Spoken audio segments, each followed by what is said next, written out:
Hi everybody, my name is Tom and I'd like to share my strategy for my round 100 run with you. So let's talk about the map first. Why is it Ascension? Well, that is pretty simple. It is just very easy to play in this map and it is also very fast. You know, it has the monkey rounds, so it's like you skip every 4th or 5th round and that speeds the whole game up like hell. So that's pretty epic. Well, and why not Kino or so? It's just because I don't like Kino. The Riese has the Wunderwaffe. That's pretty lame, this gun actually. It just kills 10 at a time, even upgraded, and that is never as good as the Thunder Gun that just blasts away the whole train. Then we have 5. That is just kind of too difficult, and you know, the Thief. I never liked the Thief. And what else is there? I think that's already it. I mean, Shinonuma, we can't count Shinonuma because it has no pep and as well, just the Wunderwaffe. Well, and so I landed up with Ascension. I first wanted to do it on Moon, but Moon is just so slow if you play in the Dome, and the Dome is the only really safe and reliable place. All the other places are just kind of too crazy, like the tunnels or the spawn or so. And I don't know, yeah, I would have liked to do it on Moon, but I still ended up with Ascension now. Alright, so let's talk about the perk setup. Well, I have of course Quick Revive and Juggernog. I mean, that's pretty obvious that you have those two. Now I have Speed Reload because Speed Reload is just something I can use with the Thunder Gun and the crossbow. It comes in pretty handy. It's not absolutely necessary, but also the other perks are not necessary. So PhD, I skipped PhD because it would be useful for the crossbow in some way, but you know, I tried to shoot away from me with the crossbow, so I actually never am in the explosion radius of it, so I don't need it. Then I don't need stamina because the Thunder Gun as well the crossbow have anyway a walking speed of 100%, so it wouldn't speed up my walking or sprinting.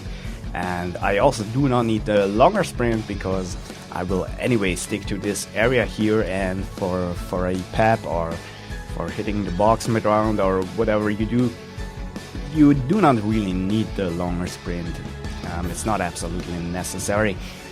So I then ended up with Mule Kick as my last perk, and I just have a bullet gun like a long time the Galil, then it was the MP5K, and later on it was the Commando. Just something to rack up some points to make sure that I get some drops, you know, and stuff like that. Well, let's talk about the guns. Well, for sure the Thunder Gun because it's the only that does damage. Then I have the crossbow because it is the only guns beside the Thunder Gun that actually is good for something. You know, the bolt attracts the zombies, and that can be pretty handy. For example, when a machine goes off, I can leave them there without moving, or when I have a complete mess of zombies, it might organize them, or it might even save my ass. Without any doubts, I can empty my Thunder Gun because I still have then the crossbow as my life-saving gun in case I needed something. You know, and that's pretty cool to have the crossbow. And as said, the third gun just to rack up some points. Now, why am I here at this place? Well, there are actually 3 reasons. First of all, it is very, very safe. You see what I'm doing here. If you watch the view from my starting point right here, the whole left side, whether you look straight, the whole left side is actually clean and free because there are no zombies spawning, so I can run around the land here in the beginning without any problems, and I can go towards the door that leads directly to Chuck. All that area is completely safe. To the left now you see it all safe. I mean, there is sometimes coming one zombie or so, but we cannot count that. So it's absolutely safe down here. Second reason is the Centrifuge as a free trap. That's pretty epic. It might kill like, I don't know, maybe like 50 or maybe even 100 waves till around 100, and that saves you like 2-3 Thunder Guns. That's pretty cool, pretty epic. And the last point is it has a nice speed. I take about like 25 seconds per wave. That's pretty epic down here. So let's talk a bit more detailed about the whole thing here. So first of all, I want to talk about this Centrifuge a little bit more detailed. Well, not more detailed. I just want to show you actually 2 scenes here where it goes off, so you can see how I managed to do it. You of course always keep an ear open to hear the alert that sounds before it goes off. That's just pretty cool, pretty epic. So yeah, that's just very short here. Now let's analyze the spawning of the zombies just a little bit, just quick. Well, the first zombies that reach you are indicated by the red line, and those are just the ones that spawn in the bottom windows. They take about the same time till they reach you, so I just merge them into one color. Yeah, that's pretty much all I can say about them. They will just come around the corner there, and that's it basically. Now the second zombie that will be a problem are the ones indicated by the yellow line. Those are just the ones from the window top floor that is closer to the door there, and they will just jump down there, and that's sometimes pretty surprising because they are just suddenly there, you know. So you want to always treat that point where they drop down. I try to mark it pretty accurate, as good as I could with the arrow there, and just treat that point as it would be full of zombies, because it basically suddenly will be full of 1 or 2 zombies. So just treat that point as there would be a zombie there. Now the third zombies that will then reach you are the ones from the other window closer to the teddy there, and those will normally come down the stairs, and yeah, those will be quite noticeable. No, how is that spelled? Noticeable, whatever. That they take a little bit longer, because 1 and 2 they are just like maybe like 10 seconds or so, 10 and 12 or so, and number 3 takes like 18 seconds or so till they reach you. I don't know, but they just take quite longer. So you also see the arrow ends quite earlier there, so they might sometimes stay in your way, but it is really depending from wave to wave. So let's have a look at the actual circle that we run, the basic circle. Just basic, it's just around the land, just like so. And that one is so cool because, as said, there are no zombies spawning right there in this area, so it is safe in the first few seconds. And also cool is that it has a huge flexibility, so we can go to the left towards Kurkirai, we can go straight towards the window, we can go to the right up the stairs, or we can just take the lander and escape with the lander. That's pretty epic. Or just follow the green line and continue the circle. So we have like 1, 2, 3, 4, 5 options here. That's absolutely epic. Now of course you don't run a straight such a circle. You can modify it a bit and just bring in some cutbacks and all that stuff. So let's have a look at the first concrete circle, and that is just looks very complicated, but isn't. You start in that corner, and as soon as the first zombies reach you, you go straight, and then you go back, and then you do the circle, and that's it. Then you can shoot, and that's pretty fast, pretty safe, pretty easy. It is not as complicated as it looks, and it was what I did pretty much all the time. The going straight and going back in the beginning is just to gain additional time, so that also the zombies that we have seen that spawn to the teddy window that take quite long till they are here, that is just to gain time. That's running straight and back. So you are basically absolutely sure that when you have finished this whole move, all zombies will be in your train. So let's have a look at that in-game, and just keep in mind, straight back circle.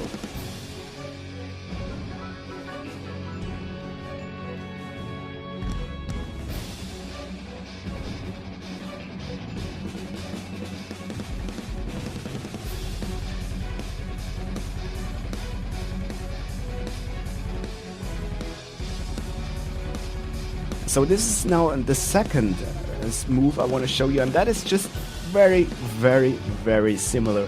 What you do is you just start a bit earlier and do the same as number 1, or you already start down here and then just you cut off the first move of the number 1 circle, and you just start off here and then you go to that corner and do the circle. It felt like this works a bit better the higher the rounds get, but it is just a matter of taste. I think it doesn't matter which one you do, both work really well. So let's have a look at that.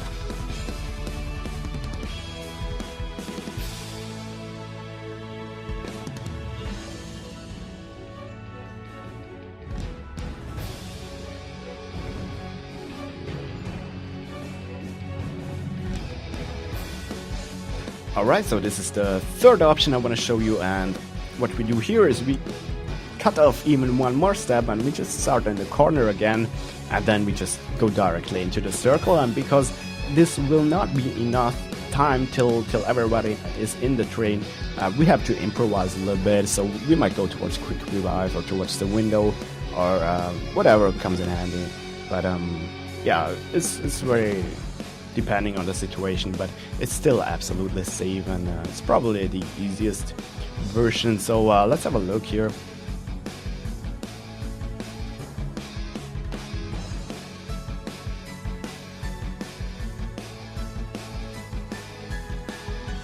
Now here you see very well that the number 3 zombies are not yet in my train, and they are still blocking my way back, so I will actually go up to the window now, no problem at all.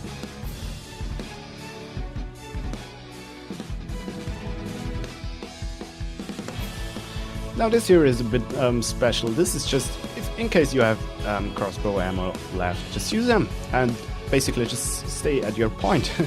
And yeah, because it gains you the time you need, and then you can just relax, lean back, and the zombies will gather up pretty easy, pretty straight, without you doing much. That's pretty cool. Now this is like just one strategy you can do.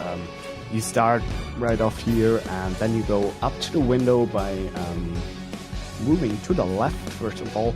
And important is just that you go really up to the window, quite far up there, and then you come back, and then you actually should have a very nice train together already. I didn't do that too often because, I don't know, too much moving and so on, you know, not as compact in the end, the train and so on. But it's very safe and easy to do, so let's have a look.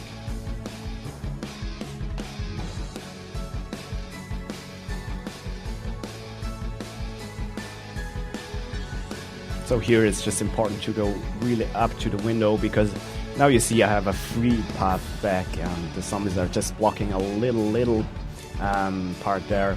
And if I wouldn't go that far, the whole path back might be blocked. So just go far away there. What I want to show you now is just shoot for drops, because you know the power-ups are point-based, and the more points you make, the more drops you get. And once your thunder gun is out, or you just have like one mag left, you might want to use a Gersh device to get a drop. But before you do so, I used my Commando Galil, whatever I had in the 3rd slot, and just emptied it. I mean, you don't get a single kill and so on, but that is not the point of it. The point of it is that you get like on average like 20 points per bullet. So that means when you have like 300 bullets in your gun, you get like 6,000 points, and that's pretty cool. So that might make the difference if you get a drop with your Gersh or not. So yeah, I just didn't get one the first Gersh here because I didn't empty the whole mag and so on. But I get one in the second, with the second Gersh then. Now you can also use your 4 nades before you go for the max ammo. You can also store a few claymores and use them just to make additional points. It is just, you know, it is not absolutely necessary to do that, because already with the thunder gun you get a lot of points and so on, but it just gave me a better feeling about the drops, and I just wanted really to make sure to get drops.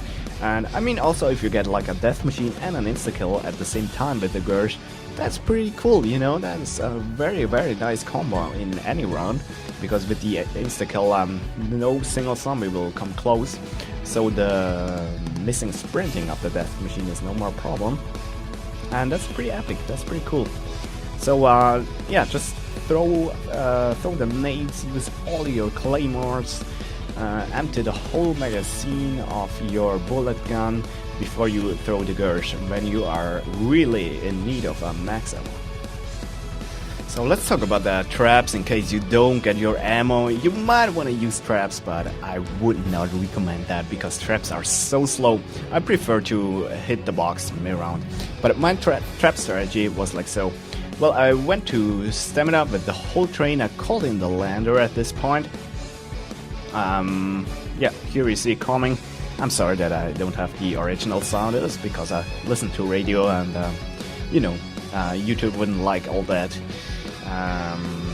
copyrighted sound stuff, so I just use a royalty-free sound here. However, then I go back here, I activate the trap, and the whole train will get killed now. Once done, I jump through the trap, go back to Stamina Up, and what happens to the Stamina Up Lander, I'm sorry. What happens now is a ton of zombies will spawn here, actually a max train should spawn here. And then I use the lander, and all the train will now walk towards the spawn, and that means they walk through the still active trap, as we can see in that still image here. You see there are some zombies indicated by the orange arrows, and they follow the red line, and in the yellow circle the still active traps. So that will rape them like shit.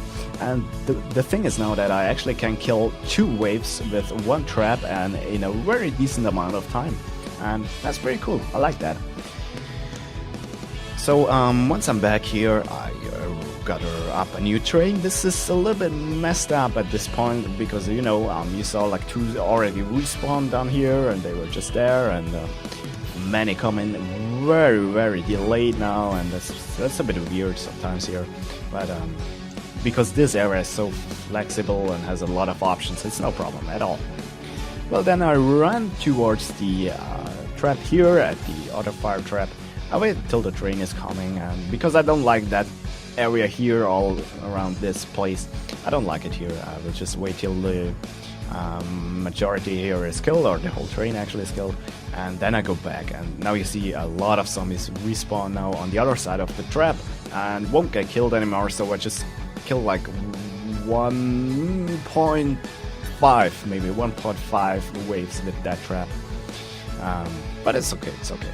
And because the time is kind of short to walk back to the spawn, I just use the PhD area now. That's no problem at all. I mean, you could go back to the spawn, and that's actually no big deal, but you know, it gives some variety in your game if you do want to gather ups up here at some point. So I just do it here with the normal 8 Crush Moon U form, whatever you call it, till they have spawn, and you see it takes quite a shitload of time, but whatever. Well, once they are together more or less, I just start all over and go back to the Stamina Up Lander, call it, and so on, you know. Now this here is what I would rather recommend at the end of a round.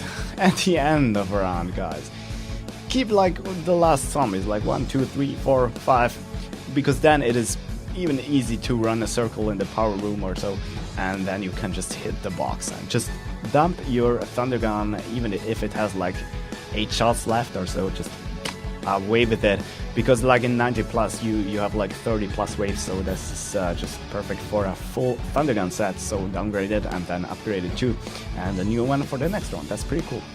Now here you see something really cool, and that is why I show you that in round 75 the Matryoshka dolls have such a freaking shitload of damage that it still makes crawlers, and that's of course pretty epic. So I try to use the turret here that actually has no adjusted damage, and will just do nothing basically.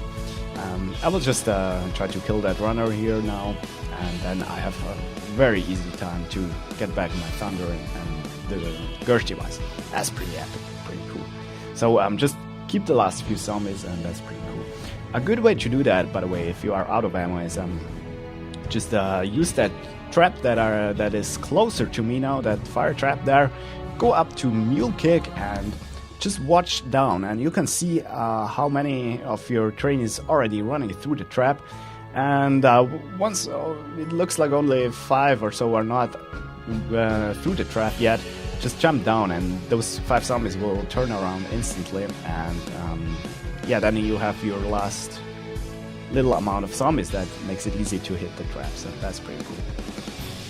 So yeah, that is actually my strategy for mid-round box hits, and in case I have a really mid-round box hits thing with max train, I will just circle them in areas like the PhD area, the spawn area, or Stamina Up area, or Stamina Up Lander area.